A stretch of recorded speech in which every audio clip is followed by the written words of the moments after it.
అందరికీ నమస్కారం. తెలంగాణ విద్యుత్ సంస్థల యాజమాన్యాలకు నా మనవి ఏంటంటే, ఇంతకుముందే వాట్సాప్ గ్రూప్లో సమ్మెలో పాల్గొనే కార్మికులు, ఆర్టిజన్ కార్మికులు ఎవరైతే ఉంటారో వారందరికీ కూడా క్రెడిట్ కార్డ్ ఫెసిలిటీ కానీ,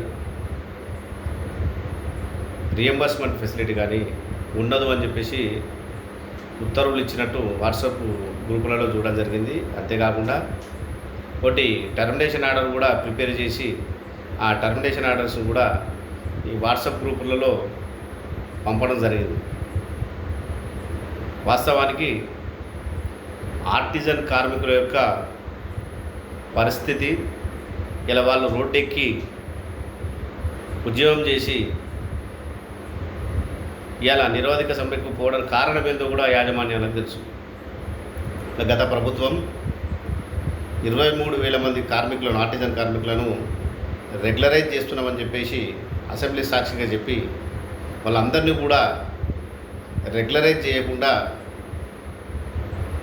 కేవలం వాళ్ళకు డైరెక్ట్ వేజెస్ ఇచ్చుకుంటూ వాళ్ళను ఒక త్రిశంకు స్వర్గంలో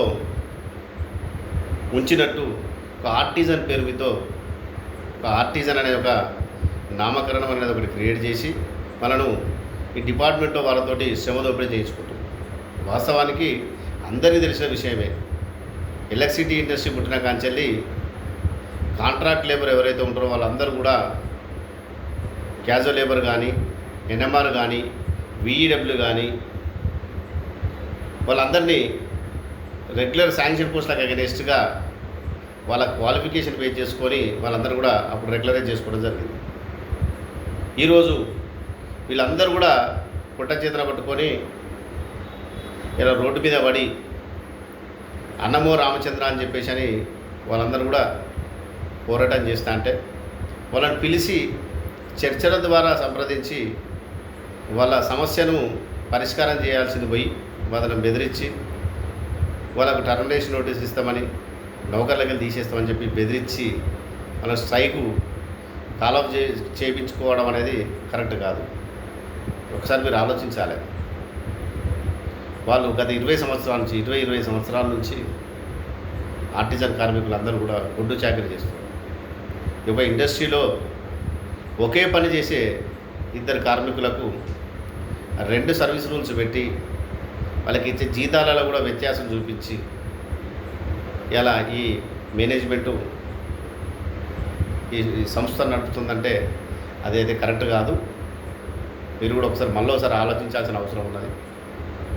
ఇప్పటికైనా చర్చల ద్వారా పరిష్కారం చేసుకోవచ్చు. మీరు ఆర్టిజన్ జేఏసీ నాయకులను పిలిచి ఐడి యాక్ట్ ప్రకారం స్ట్రైక్ నోటీస్ ఇచ్చారు కాబట్టి కన్సోలేషన్ ఆఫీసర్ దగ్గర వాళ్ళ సమస్యలు ఏవైతే ఉన్నాయో వాళ్ళ సమస్యల గురించి మీరు సానుకూలంగా స్పందించి వాళ్ళందరినీ కూడా బేషరతుగా రెగ్యులరైజ్ చేసి వాళ్ళందరి క్వాలిఫికేషన్ బేస్ చేసుకొని వాళ్ళందరికీ కూడా వాళ్ళ క్వాలిఫికేషన్ ప్రకారం ఐటీఐ క్వాలిఫికేషన్లో జేఎల్ఎంగా, డిగ్రీ క్వాలిఫికేషన్లో జూనియర్ అసిస్టెంట్గా, డిప్లొమా క్వాలిఫికేషన్ ఉన్న వాళ్ళు ఎవరైతే ఉంటారో వాళ్ళందరూ కూడా సబ్ ఇంజనీర్లుగా ఈ డిపార్ట్మెంట్లో అబ్జర్వ్ చేసుకొని అవసరమైతే సూపర్ న్యూమరీ క్రియేట్ చేసి గతంలో కనుక ఎగోసీలేరు ప్రాజెక్టులో పనిచేసిన వాళ్ళందరూ కూడా బీపీఎంఎస్ నెంబర్ 36 ప్రకారం రెగ్యులరైజ్ చేసుకొని వాళ్ళందరూ స్టోర్ కీపరు, లష్కరు, వైండరు, బెడ్ మేసర్ అని చెప్పేసి అప్పుడు తీసుకొని వాళ్ళందరూ కూడా రెగ్యులరైజ్ చేసి వాళ్ళు రిటైర్డ్ అయిన తర్వాత ఆ పోస్టును అబాలిష్ చేయడం జరిగింది.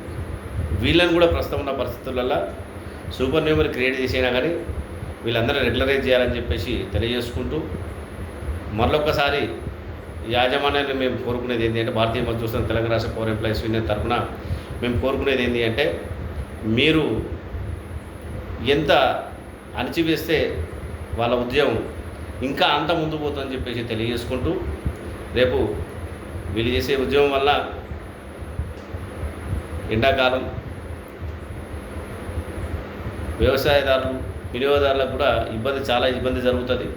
అది కూడా దృష్టిలో పెట్టుకొని తొందరలోనే ఈ సమస్యను మీరు పరిష్కారం చేస్తారని చెప్పి కోరుకుంటూ, రేపు ఏదైనా జరిగితే తప్పకుండా కనుక ఈ తెలంగాణ రాష్ట్ర పవర్ ఎంప్లాయీస్ యూనియన్ భారతీయ మజ్దూర్ సంఘ్ వాళ్ళ కార్మికుల వెంట ఉంటుంది. వాళ్ళ తరఫున పోరాటం చేసి తెలియజేసుకుంటూ మీ అందరూ కూడా నమస్కారాలు తెలియజేసుకుంటున్నాను.